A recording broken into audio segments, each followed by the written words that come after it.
Salam əziz izləyicilər. Mən Ağdam rayon məzburi köçkünü Ülfət Qurbanov.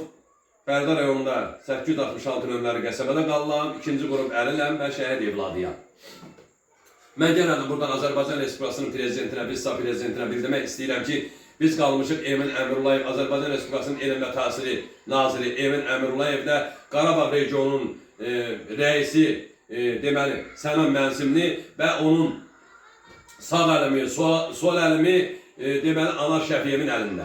Deməli biz məzburi köçkünləri, adi Qarabağ sakinlərini, ümumiyyətlə sadə vətəndaşları, şəhid ailələrini incitmək üçün deməli Allahsız bu deməli Sənan Mənsimli Qarabağa gələndən bəri burada ümumiyyətlə kütləvi halda narazılıq artıb. Sənan müəllim ümumiyyətlə Bərdə və Ağdam zonasında iş məmurlarında ümumiyyətlə əhəmiyyət vermir, heç kimə hamıya saymamazlıq edir, şəhid ailələrinə saymamazlıq edir. Hər gün onun deməli o Qarabağ regionunda, Bərdədə etirazlar çoxdur, dəfələrlə də nə qədər etirazlar olubdur.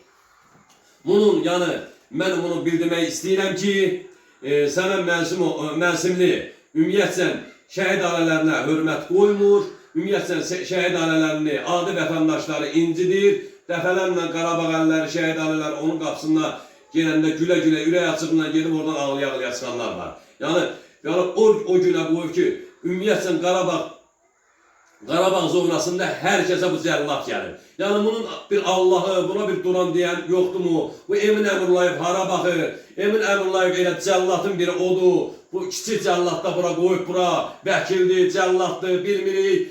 Bizi, müraciətimizi, deməli bu boyda orqanlara müraciət eləsək də, fəryad eləsək də, Sənan müəllimin arxası o qədər bağlıdır ki, elə deyim, bunu elə bura çıxır deməli, belə çıxır ki, heç kim buna gücü çatmırsa, demək olar ki, elə bunu cəmaatı bura açsız, susuz, çörəyin kəsmək üçün bunu elə yollayıblar bura.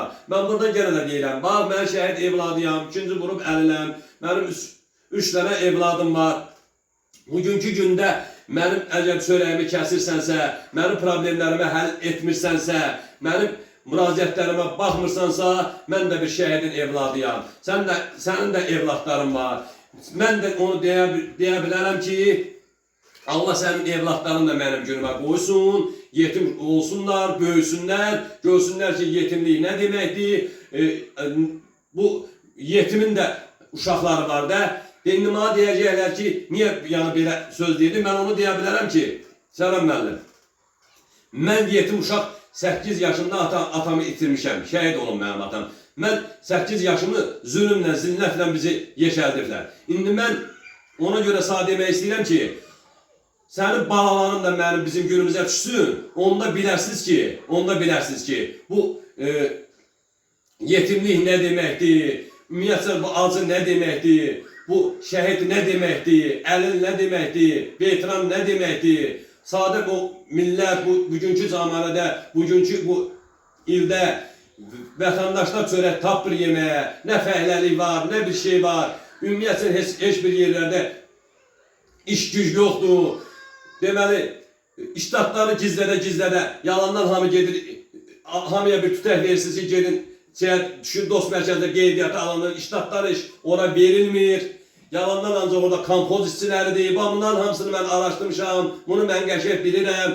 Mən buradan demək istəyirəm ki, Sənan Mənsimli, səndə həqiqətən də bir Allah sevgisi, bir bəndə sevgisi, bir insanlıq yoxmu bu mənim bu boyda mənim çıxışlarıma, müraciətlərimə sən bir əhəmiyyət vermirsən, bir demirsən ki, mənim şəhid ailəsidir, şəhid evladıdır. Mən şəhid evladı kimi, mən ayın 27-sindən düz indiyənə kimi müraciətlər və çıxışlar edirəm. Sən hara bağırsan? Səndə demək olar ki, bir damcı vicdan yoxdur ki, insaf yoxdur ki, sən mənlə əlaqə saxlayasan. Sənin WhatsApp-ına da bir dəfə yazmışam. Niyə dörüş eləmədin? Demədin ki, bir şəhid evladı görün mənə nə deyir, nə müraciət edir? Niyə baxmırsan? Niyə bu boyda müraciətlərimə baxmırsan? Demək olar ki, Sənan Mənsimli, sən həqiqətən gecit bir insansan ki, bizi bu günə qoyursan. Bu gecit eləyər bunu. Bunu deyək ki, qıraq bir ölkənin insanları eləyər buna. Amma sən nə qədər gezirsən ki, sən nə qədər bizi fikirləşmirsən bu şəhid ailələrini, Qarabağ əllərini ki, sən bu boyda millətə zulüm verirsən. Təkcə mən deyiləm,